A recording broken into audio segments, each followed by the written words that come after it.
You're now listening to The Sound of Sanity. This sound will continue for the duration of the program.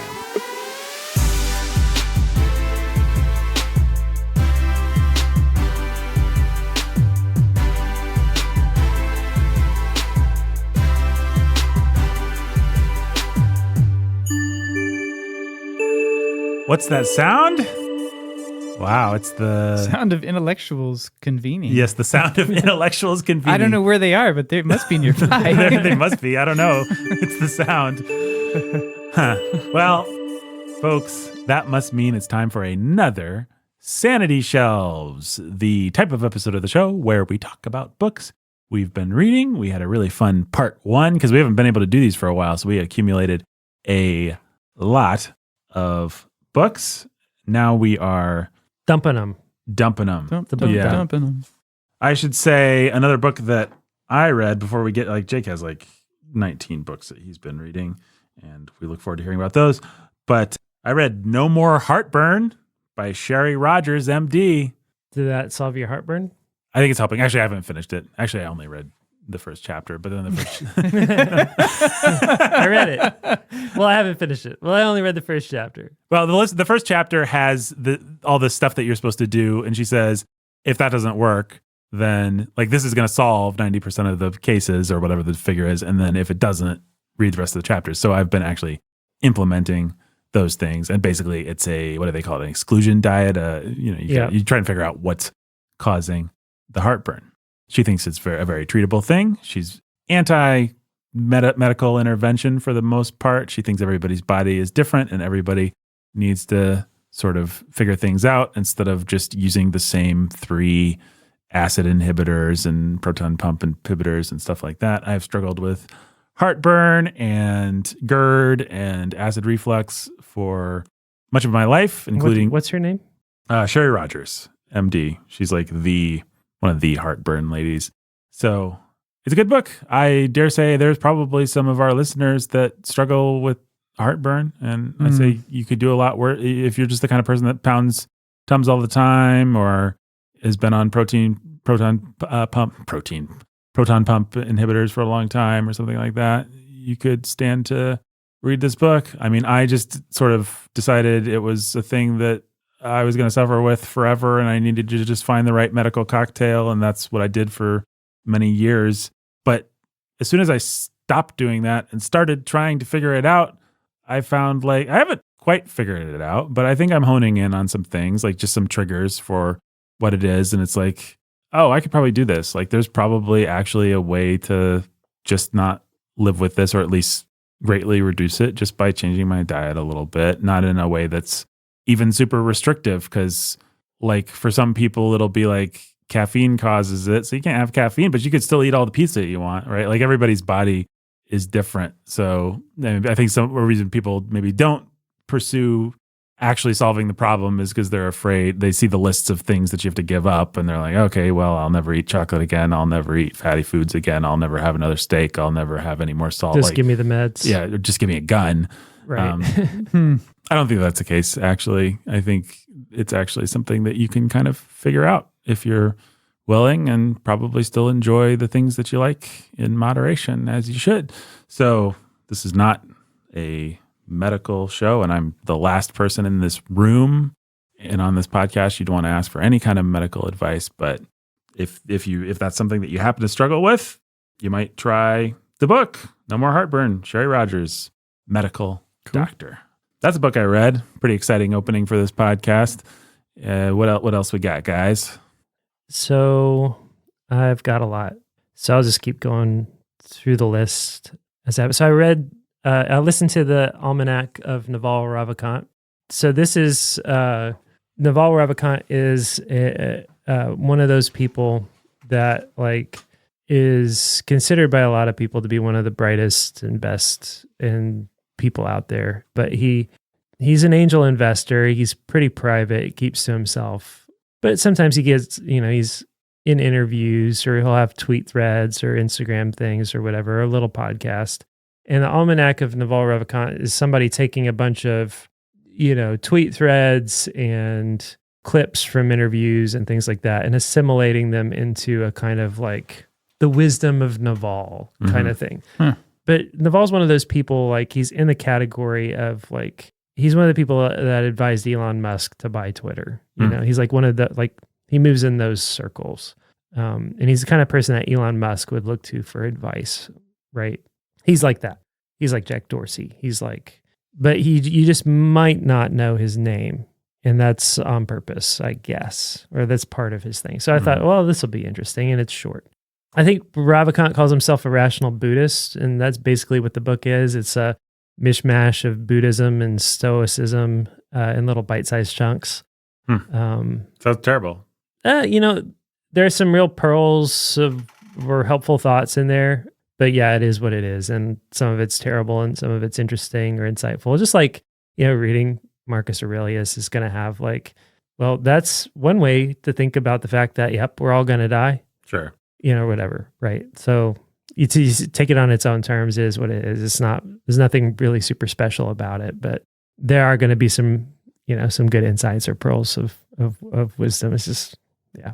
So that was one that I listened to, and that's available for free. Yeah. I just found it for free. Yeah. So let's see. So I read that one. I've been reading, I went back to Chesterton actually, I think probably inspired by Taleb a little bit, but I've been reading Orthodoxy with my men's discipleship group. Orthodoxy, Chesterton's best. If you want to read Chesterton, and I think that's the place to start. I don't know how many times I've read that book for myself or with other people. This is the least taken I've ever been with Chesterton.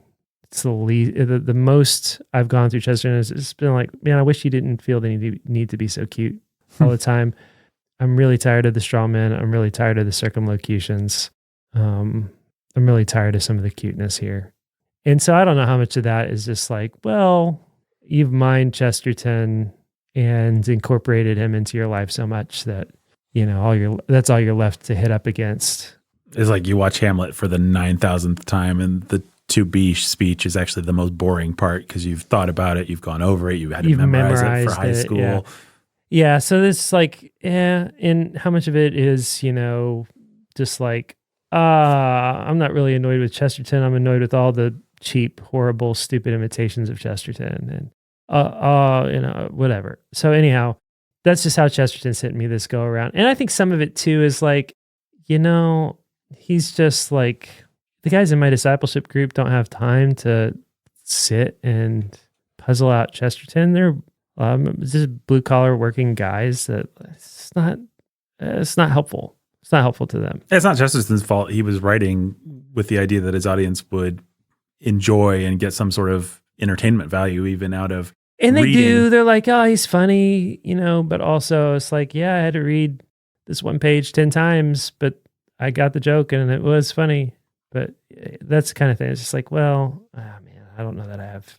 Yeah, Chesterton's not really a guy that I find myself. I mean, I would recommend C.S. Lewis a long time before I would recommend Chesterton because C.S. Lewis is clear and easy to read, even in his more academic moments. Something like, whatchamacallit, the best C.S. Lewis book, Abolition of Man. Something like Abolition of Man, which people do find challenging, is so relatively short and simple and to the point, and the metaphors and circumlocutions as such as they are so impactful that it's just a beautiful little book. And Chesterton is just a lot, and it is difficult. I'm glad I read him. I'm glad I soaked in him. Like when I did, I think he's probably responsible for some pretty formative for all of us. Like if you like the wisdom on this podcast, like Chesterton's part of it. So I don't really want to knock him. Right. But yeah, I know what you mean. I read Robert Alter's commentary on Ecclesiastes. I love Robert Alter. If you don't know who he is a pagan, I think Cal Berkeley Hebrew scholar, and he's at this point translated and provided commentary on the entirety of the Old Testament. I love it because he has such a grasp of the Hebrew and the Hebrew language and the understanding of Hebrew poetry that he really enriches a reading of any book. So I love to just pick a book of the Old Testament, read it with because his commentary is actually pretty sparse and mostly focused on the language. His commentary on Ecclesiastes is not his best, and and probably the most dangerous of any altar commentary I've read. So caveats, but there are still some really good insights. So here's one for you. We all know how Ecclesiastes opens, vanity of vanities, right? Or meaningless, depending on your translation. And he talks about in his commentary, these are concept words. The Hebrew is not concept words. The Hebrew is breath. So he translates it merest breath because the word is breath. And the reality is we regularly substitute concept words where God uses concrete metaphors in Scripture and trains us to think concretely and with concrete metaphors. And when we do that, we rob ourselves of the richness of the metaphor, and we rob ourselves of the opportunity to have our thinking and teaching shaped by concrete metaphorical language that God uses. And we miss some of the connections that God intends us to make, right? So if you think breath there in that first line of Ecclesiastes, or vapor, and you're getting at the transience of it, okay, well, that's part of it. But what is he also doing in that first chapter? There's nothing new under the sun. Everything is cyclical. Everything repeats. Guess what else is mindlessly cyclical and endlessly repetitive? Breathing.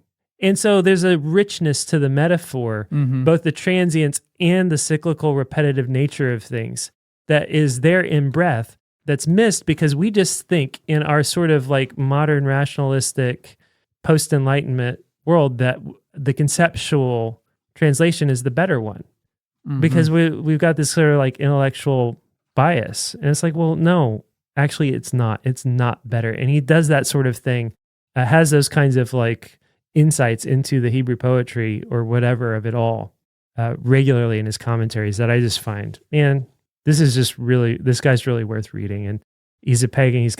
He has no respect for the authority of Scripture or anything like that whatsoever. But he does understand language and translation in Hebrew. And so I just find him really interesting. You're making me think of Tolstoy again.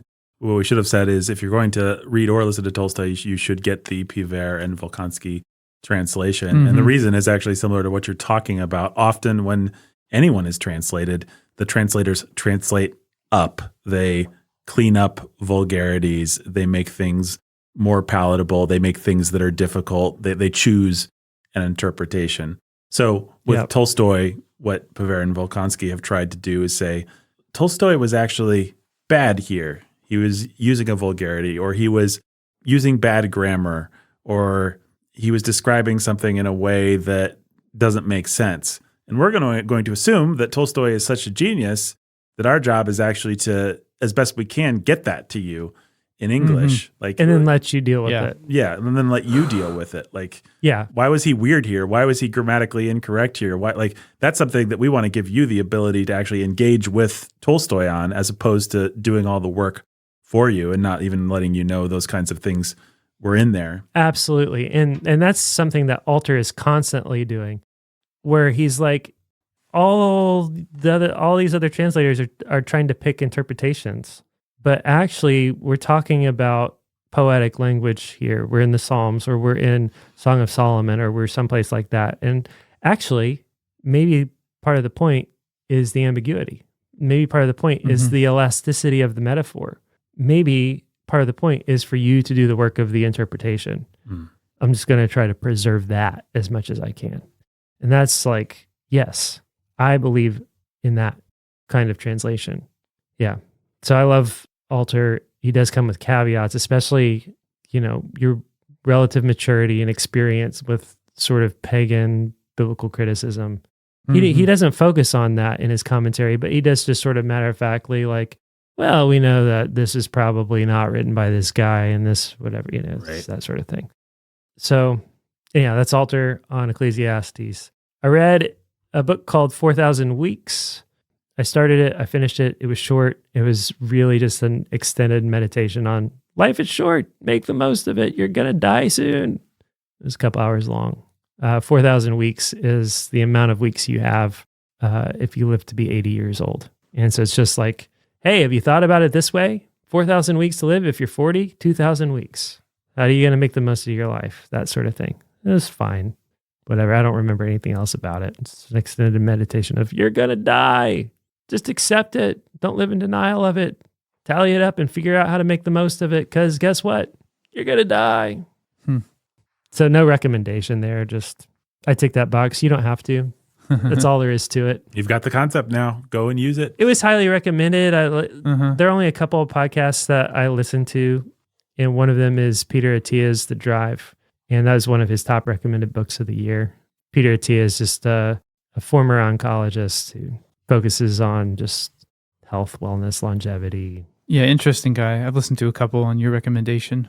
Yeah, he's an interesting. He's interesting, and I think he's pretty sober about the science of things. And I listened to, y'all ever done The Prophet by Khalil Gibran? I started it once. Or seen it around? Yeah. The I most have a copy. pretentious, blasphemous little bit of poetry in the world.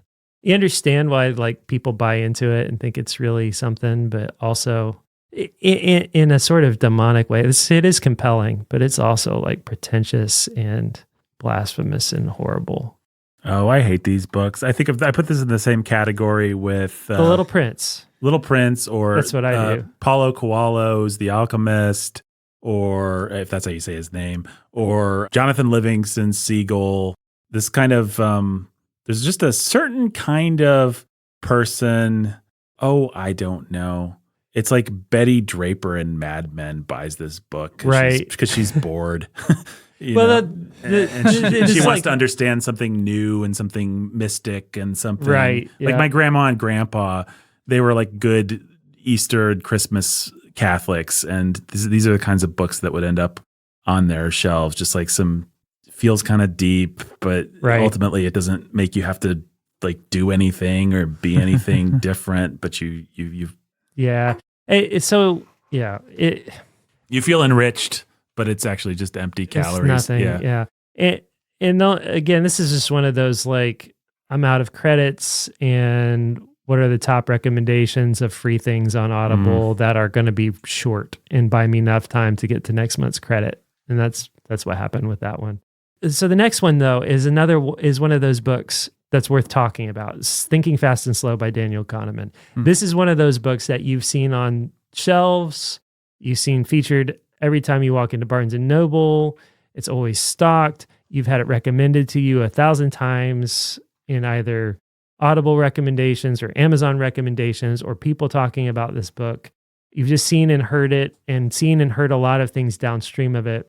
And it really is, I think, I'm slowly working through it, but it is the foundational work on the relationship between intuition and rational thought. So whether that's Malcolm Gladwell's Blink, or any Chip and Dan Heath book, or Cialdini and Influence, which I talked about on the last episode, is going to interact with Kahneman's work. People are interacting and building off of Kahneman's work. The idea fundamentally is you have system 1 thinking and system 2 thinking.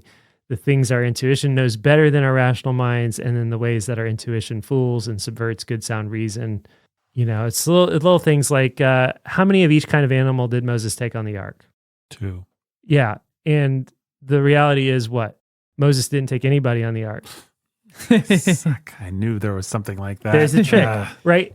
And it's because your brain takes shortcuts and associates Moses, Bible, whatever, and does not think and process that question. And that is your brain being lazy and taking the shortcuts and the intuitive shortcuts and getting you in trouble, right?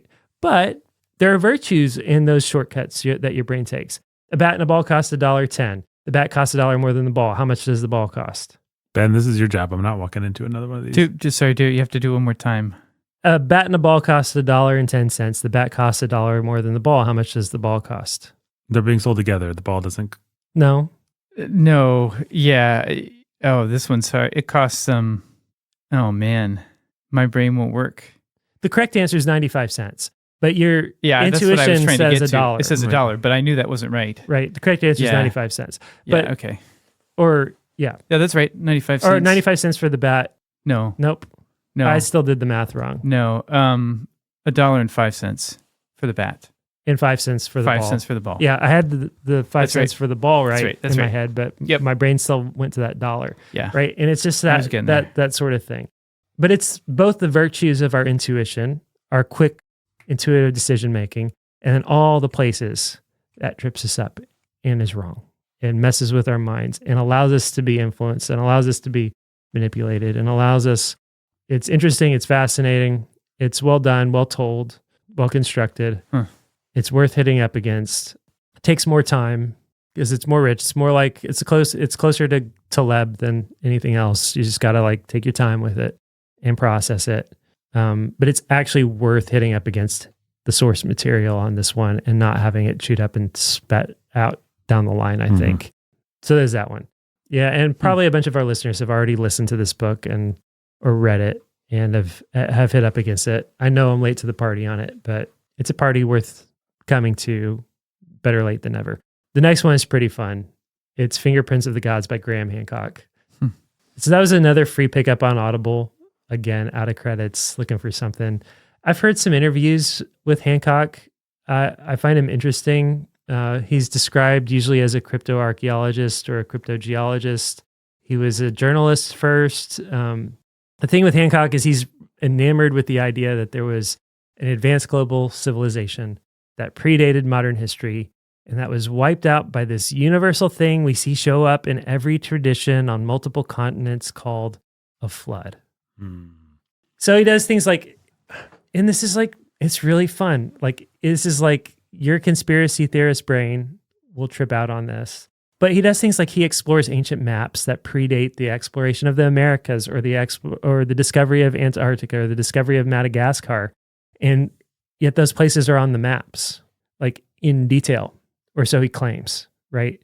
They're maps that were copied from more ancient source maps that maybe traced their way to places like the Library at Alexandria that was burned. But you have like these like medieval map makers that are just like taking source maps and making maps. And then you've like Antarctica's there or Madagascar or South America's there for some reason. And nobody knows why. This is before Columbus or anything like that. So he's fascinated with things like that, or with the legends and rumors of a civilization that fell into the sea with Atlantis, the connections between the Egyptian pyramids and the religious cults with Mayan and Aztec and Incan pyramids and cults. And why do they have the same style of boat making and the same style of pyramids and the same precision? And how does any of this all make sense? And how, if you lined it all up, who's asking these questions?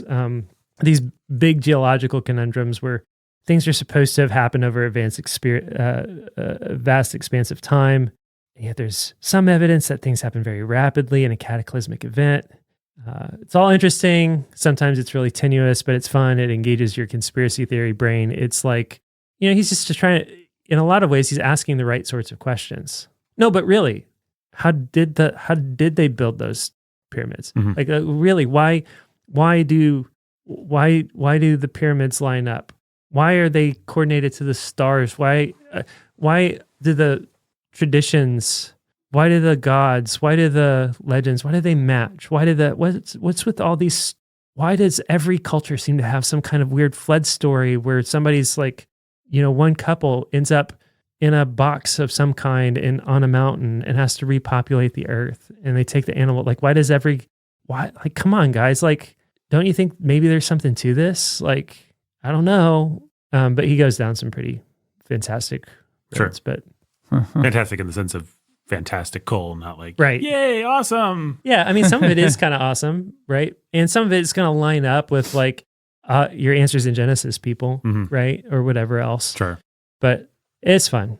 What are all these stories about giants about? Like, or what are all these stories about dragons about? Or I would have fun with that book. I mean, I've seen that book my whole life because I love the supernatural and I like horror stuff and all that. And so I would always find myself wandering somehow past the occult section of bookstores and libraries. And this is one of those books, like the Mothman prophecies, like any number of other things I could name, that's just always, how like at a bookstore, there'll be the books that are folded in and then there'll be the books that are like presentational. I don't know what they call it, but this book is always the book that's out there. It's just like a classic. And so here's the other fun thing about listening to him on Audible is he reads it himself, and he's British, and he is a fantastic reader and and he really believes, and he's got a wonderful accent and a wonderful voice.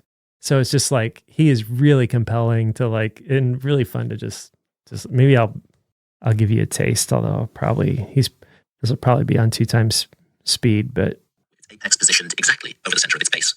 Even the minutest error in the angle of incline of any one of the sides of the base would have led to a substantial misalignment of the edges at the apex. Substantial. yeah. So he's just fun. Cool. I will say, I think the popularity of the mainstreaming of these kinds of things, and I'm happy for Jake to have fun listening to this book and giving it the seriousness that it deserves, and I'm happy for anyone of maturity to do the same.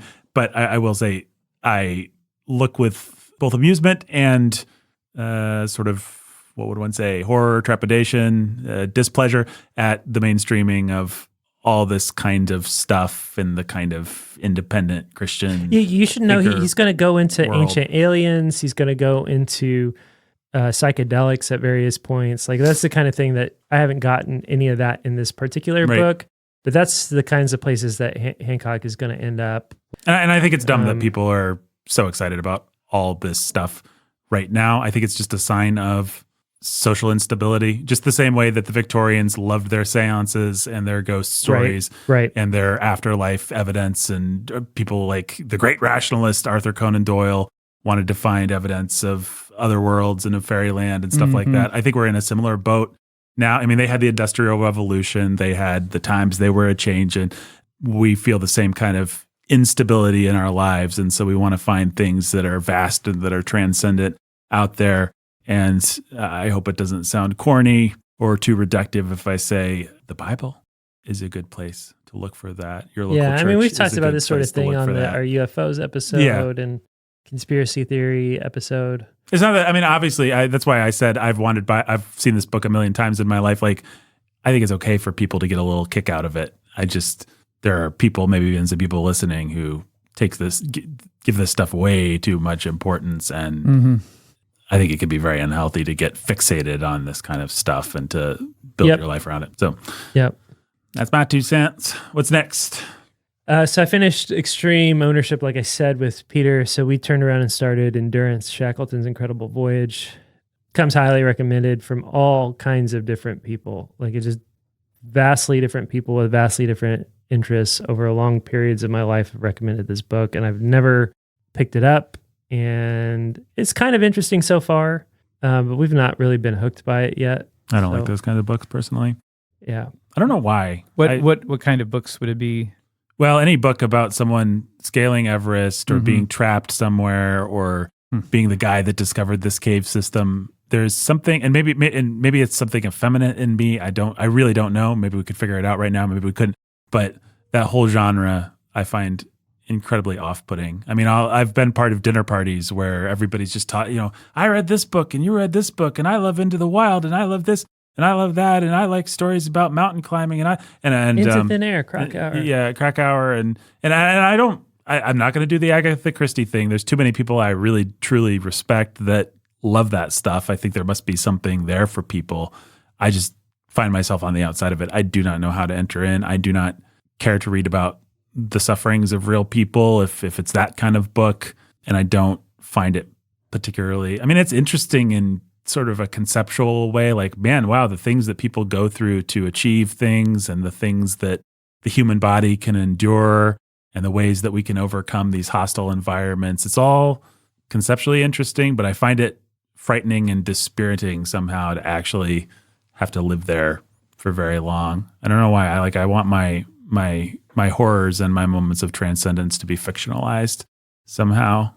It'd be more interesting if I had a theory about myself as to why this is. I don't. I just observe it with interest that I do not like these kinds of books.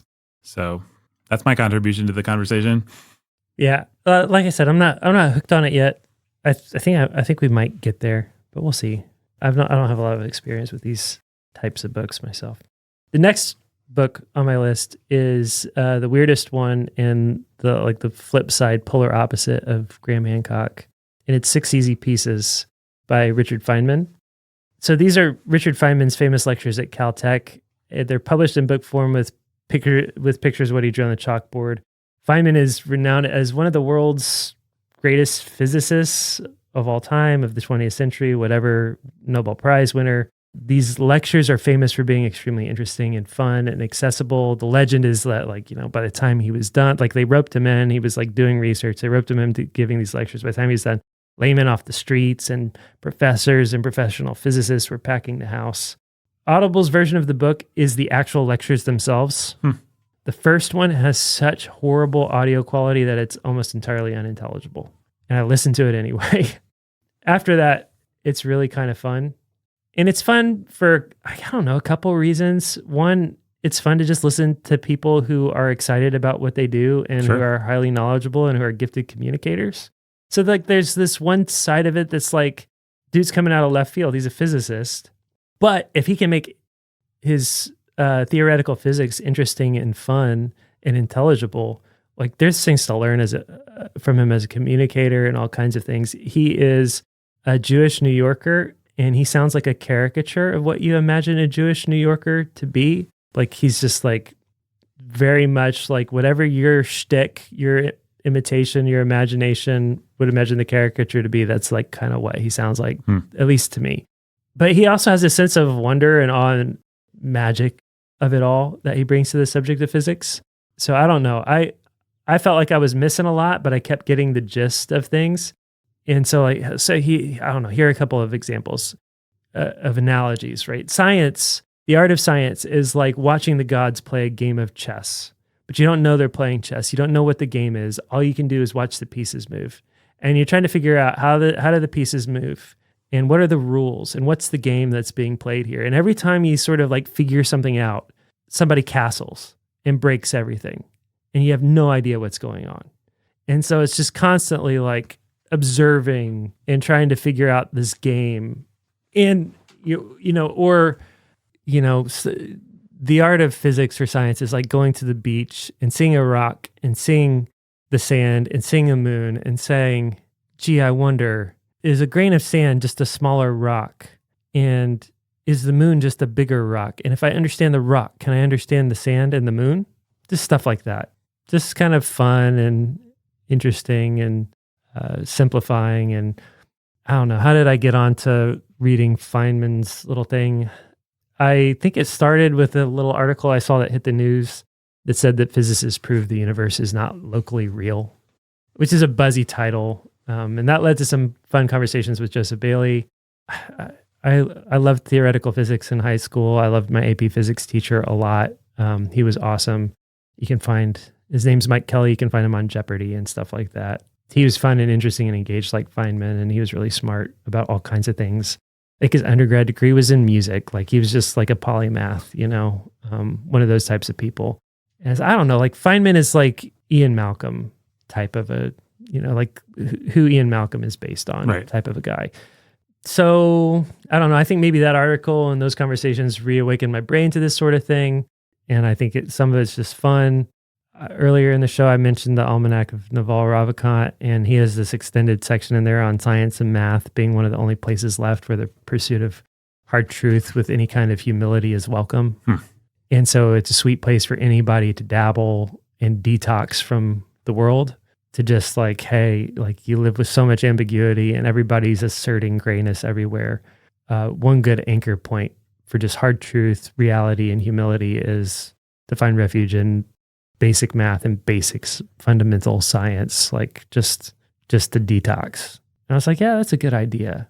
And he recommended Feynman's lectures, which I'd already known about, but like there it was. Like, then too, I think reading Fingerprints of the Gods, and both like having the sort of like conspiracy theory side of it, but also being amazed at how we know what we know and how long we've known it. Like the way that he talks about astronomy and the calculations that the ancients made about the circumference of the earth and the positions of the stars and all that sort of thing. It's just like, how did we learn to calculate longitude and latitude? How did we learn to navigate the seas by the stars, to plot eclipses on a calendar and project them thousands of years into the future, to, all that sort of thing, like calculate the number of days it takes to cycle around the sun.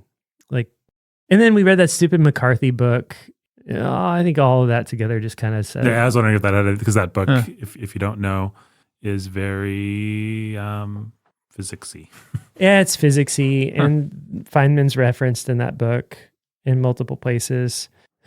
And so then, yeah, when you can take and make theoretical physics fun and interesting to a pastor in Southern Indiana, you're kind of a special communicator anyway. So, and pastors have a long tradition of dabbling as amateur scientists, right? Jonathan Edwards didn't think it was a bad use of his time to write scientific papers on spiders. And Best book, like, wasn't it The Standard on Spiders for many years?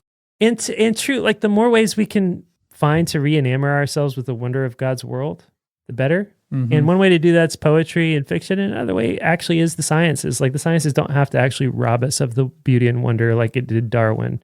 There's certain aspects, I think, of the sciences that can do for you what Chesterton can do in terms of turning the world on its head, or what a good poet can do for you. So as long as you don't get ground up in the machinery of the philosophy and politics of, I don't know, the men who try to use science to destroy Western civilization. So I don't know. Anyhow, that was a fun little thing.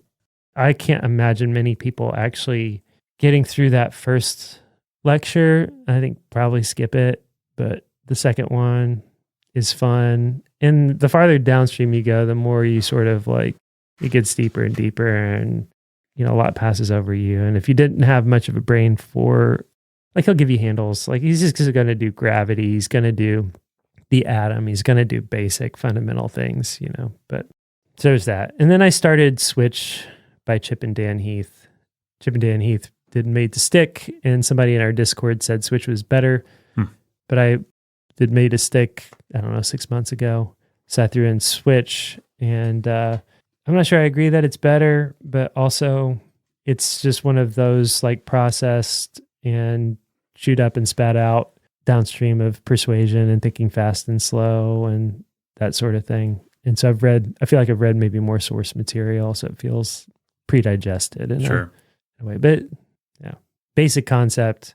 If you want to change your mind or want to change people's minds or persuade people, you have, their analogy is the elephant and the rider. The elephant's their emotions and the rider's the rational mind. And you actually have to get the elephant, not just the rider, but you need them both. Is that it? That's full list. That's the full list? Wow. Of where I've been over the last I think it's been a few months. Since our last Sanity Shelves. Maybe even more than that. Ben, any other books? I'm thinking. There's a bunch of books. There's other stuff I started. I started a book by a Christian paleontologist called Bones of Contention, which a cousin of mine gave to me. And it's actually really fun. If an anti-evolution book on paleontology doesn't sound fun to you, you could be completely 100% forgiven. But this book is really fun for some reason. I mean, it's more technical than I follow at points, but mostly it reads more like storytelling or something. And I don't know. I haven't read a lot of anti-evolution books. I've been aware of that stuff for my whole life, and I've never believed in evolution. But this guy is he just gives you enough details about paleontology to make you interested in it as a discipline. For instance, I forget how many human fossil remains there are in the world, but he starts out by telling you that most paleontologists will never touch them because they're protected as though they're the rarest of jewels. And if a government has it, it doesn't matter that you're a credentialed paleontologist. They're not letting you in unless the circumstances are very special. So most paleontologists, the bones, the fossils they examine are reproductions, maybe from a long time ago, maybe crummy reproductions of those fossils. And they either write their papers dealing with those reproductions, or they write their papers, right, about the development of man and putting together these fossil lineages that lead to, Homo sapiens or whatever, from earlier descriptions of these fossils. So second or third hand sources. You're just reading all this stuff and you're like, what? Is this reality? So it was very helpful so far. It's kind of crazy. Bones of Contention? Bones of Contention. There you go. Yep, he's Christian. I had a professor in college named Bijit Basu, who's the chair of the geology department. Took a class of his called Theory of the Earth, and he would just say the rock record doesn't support evolution at all. Man, he's an Indian man, and got a kick out of saying that Darwinian evolution is the sacred cow of Western science. You can't question Darwin because to question Darwin is to bring the whole system down. Mm-hmm. The class is called Theory of the Earth. And he made a case for holding to Darwinian evolution, but holding to Darwinian evolution as the only alternative to a belief in divinity or a God. And the scientific process mandates, according to him, that you simply must hold the most plausible theory until you have a plausible theory to supplant it. And so Darwinian evolution is not only is it not supported by the rock record, Right. it is contradicted at every possible point. Mm-hmm. And he would just say this in class. And then he would say, as a scientist, you have to hold to it until we come up with the solution, because the only alternative is to believe in God.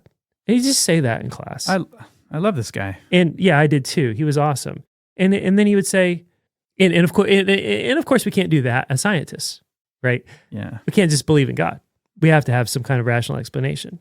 But the problem is scientific progress on constructing a plausible theory for how we all came to be is basically at a standstill in the West. And it'll have to be the Easterns, because the West is so opposed to politically to admitting fault with Darwin that it is politically incorrect to do good science and to question Darwinian evolution at the places where it's necessary to begin constructing any kind of new system. And it'll be the Easterns who don't feel the threat of Christianity, who just don't care. It'll be Indians, it'll be Chinese, it'll be somebody else who doesn't feel the threat of Christianity to their politics that come up with the next great unifying theory of how we came to be that finally supplants Darwin. And this was like the whole point of the class. That's pretty fascinating. That's funny. That's a pretty liberating class to be in. Sounds like it. Yeah. Oh man. I've just never, because of that class, I've just never, like that was like my freshman or sophomore year of college. I just never been threatened Never felt the threat of it. Yeah. Never felt the threat of it. Just like I've hung my hat on Abhijit Basu to this day. Uh-huh. It sounds like he gave you some great handholds. That's really simple. This book feels pretty simple that way too in its own right. For one thing, it's just a lot of it is so far is about how paleontologists make everything up. They just make up this lineage, and they're very easily hoaxed. There's a lot of paleontology hoaxes. Piltdown Man is one that you might have heard of. Yes, of course.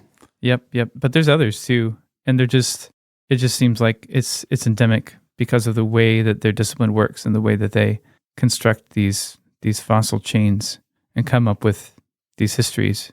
It's just like you have to have a meta narrative you decide on ahead of time, and then you have to fit the bones into that narrative without probably even looking at 95% of them ever yourself, because you can't. You're not allowed. You can't get into the sealed room in Moldova or whatever. It's not possible for you to do it without bringing some kind of presupposition to it. That's right. That's really interesting. Yeah. Well, speaking of interesting, people might be interested in giving to our podcast at patreon.com/Sound of Sanity. If you don't want us to become fossils, that's how you do it. warhornmedia.com/give. We are recording this episode kind of far out, so we can't say where our campaign is right now, but we could certainly use your support. warhornmedia.com/give is where you can make a one-time tax-deductible donation. And the shelf is closing. Until next time. Stay sane.